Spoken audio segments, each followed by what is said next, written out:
Ở tập trước nhóm Tần Thiên đã thu được một xe xác hổ răng kiếm, chế tạo máy tiện, chế tạo 76 khẩu súng hỏa mai, đạn dược, 150 tấm đạp tuyết. Tần Thiên mua sách cạm bẫy dã ngoại để đánh với hải tặc. Sau đó nhóm anh đã đến khu đầm lầy răng bẫy trước khi hải tặc đến. Theo tính toán trước đó của anh, cuối tháng 11 đầu tháng 12, xương trắng ở đầm lầy sẽ tan hết, hải tặc phát hiện ra tình huống đó, chắc chắn sẽ đưa người đến. Nhiều nhất không tới 10 ngày nữa, sẽ lại gặp nhau lần nữa. Thời khắc quyết một trận tử chiến đến rồi. Trời xanh mây đẹp, dưới sự chỉ dẫn của Sa Diêu nhóm Tần Thiên đã nhanh chóng tới địa điểm xương trắng. Tần Thiên thấy ở ngoài hoang đảo đã kết băng đông cứng rồi mà ở đây vẫn oi bức. Kata thì thấy không có gì ngạc nhiên vì anh ta đã ở hoang đảo này lâu rồi. Mọi người nghỉ ngơi nửa tiếng sau dựng trại. Với thời tiết 0 độ C, mấy đống lửa nhỏ không có tác dụng gì, nhóm Tần Thiên phải chặt cây dựng lều chắn gió giữ nhiệt, tìm một nơi tương đối khô ráo, bắt đầu dựng trại. Với kết cấu đơn giản, chỉ cần dựng khung đỡ, sau đó đắp lông thú lên. Nhóm Tần Thiên tổng cộng có 30 người, mỗi lều ngủ 3 người, chỉ cần làm 11 cái lều là đủ. Khi nhóm Tần Thiên bố trí xong, trời cũng đã tối. Tần Thiên bắt đầu kể kế hoạch, ngày mai Kata dẫn theo 10 người đến địa điểm đã chỉ định để gài bẫy dạng hố rơi. Zana, ngày mai lúc chặt cây nhất định phải chú ý, nhất định phải chặt ở nơi cách xa cái bẫy. Ngoài ra, đừng chặt quá nhiều ở cùng một nơi, để lại vết tích quá rõ ràng. Còn lại đi theo anh bố trí bẫy cung ngầm. Bàn bạc xong mọi người chìm vào giấc ngủ. Sáng ngày hôm sau, trời đất vẫn rất đẹp. Tần Thiên nói với mọi người phải an toàn, cẩn thận. Nếu gặp tình huống gì lập tức dùng mũi tên reo lên để thông báo cho nhau. Tần Thiên thấy một chỗ rất thích hợp, cành lá dày để bố trí cung ngầm. Anh tập trung mọi người để hướng dẫn cách bố trí.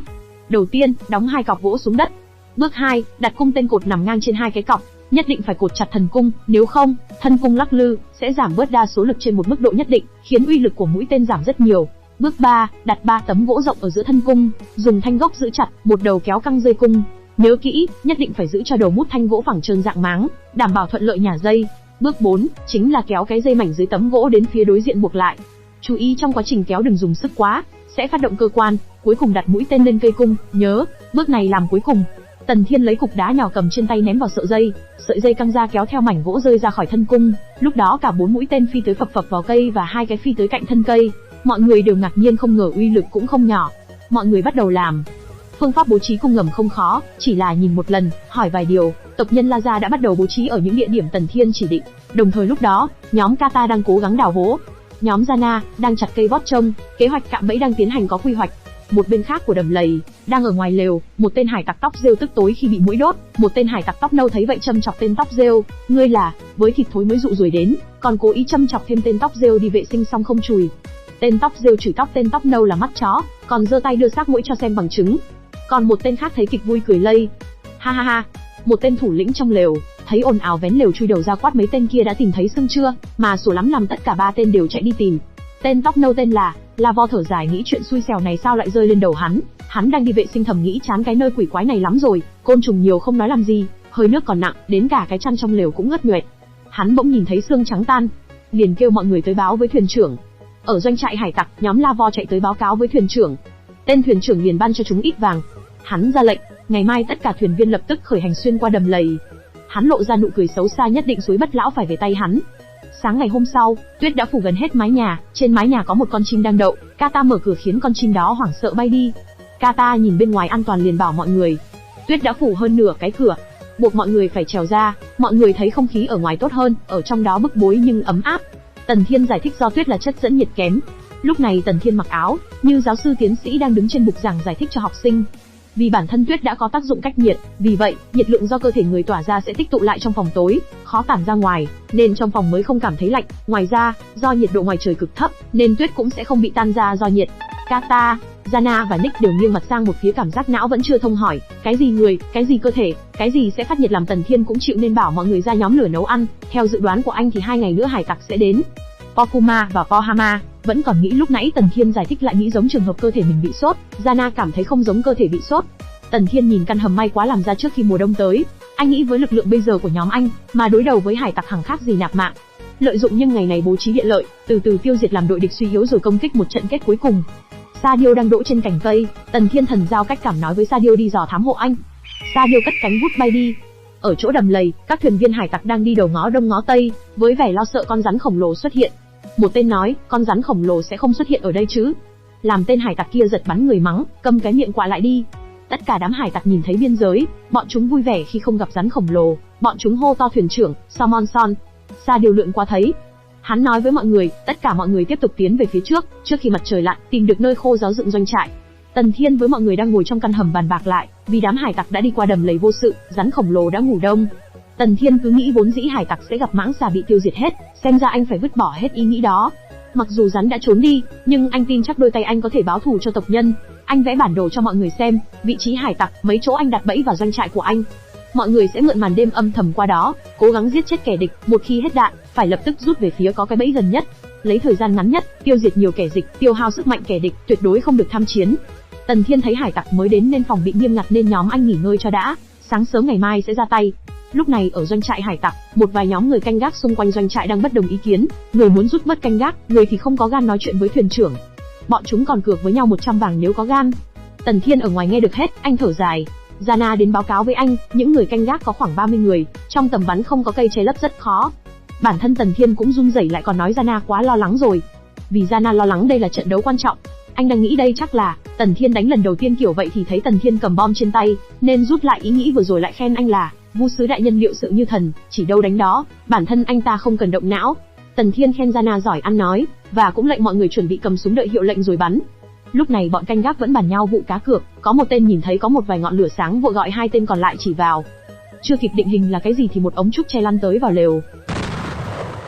Mấy tên hải tặc trong lều nghe thấy chạy ra, có tên thì tưởng là sấm sét lôi thần nổi giận, tên thì nên tiếng chuyện gì vậy, chúng hô hoán mau dập lửa. Một tên đang hô mọi người bình tĩnh thì đã trong tầm nhắm của Tần Thiên, anh nghĩ nếu hắn không chết thì anh sẽ chết nên quyết định bắn. Hắn đang quát mấy tên hải tặc không có mắt, không có nước thì dùng tuyết. Hự. Lúc hắn nhận ra thì đã ngã nằm xuống tuyết. Hắn hô nhanh trốn đi thì không kịp. Hự, lại có một tên trúng ngay cổ trước mắt hắn. Hải tặc bắt đầu ngã ra, một tên đang cầm kiếm không hiểu tên kia bị sao. Hắn tưởng là lời nguyền của ác ma, vội chạy tới báo với thuyền trưởng thì cũng bị bắn. Hắn run rẩy bò tới xin cầu cứu tên có móng vuốt tên là Grim. Mặt tên có vuốt nhìn hắn với ánh mắt lạnh lùng. Hắn xoẹt giết luôn tên kia nói với thuyền trưởng không phải lời nguyền mà chết do bi sắt. Salmonson cầm viên bi sắt suy luận các thuyền viên của hắn chết ở phía đông, thì địch ở phía tây. Tộc trưởng thấy hải tặc trải qua vụ nổ vừa rồi, trong trại đã loạn thành một tổ kiến, giống như một cái bia sống, bây giờ chính là cơ hội để cắt lực lượng của chúng. Tần Thiên ra lệnh mọi người sau khi bắn súng xong đừng bỏ thêm đạn dược, trực tiếp lắp cung tên. Kata bắt thấy có một tên chạy tới ở bên kia liền chỉ cho Tần Thiên, anh lúc này mới quay lại nhìn thấy tên thuyền trưởng đang cầm trên tay hai rìu phi tới.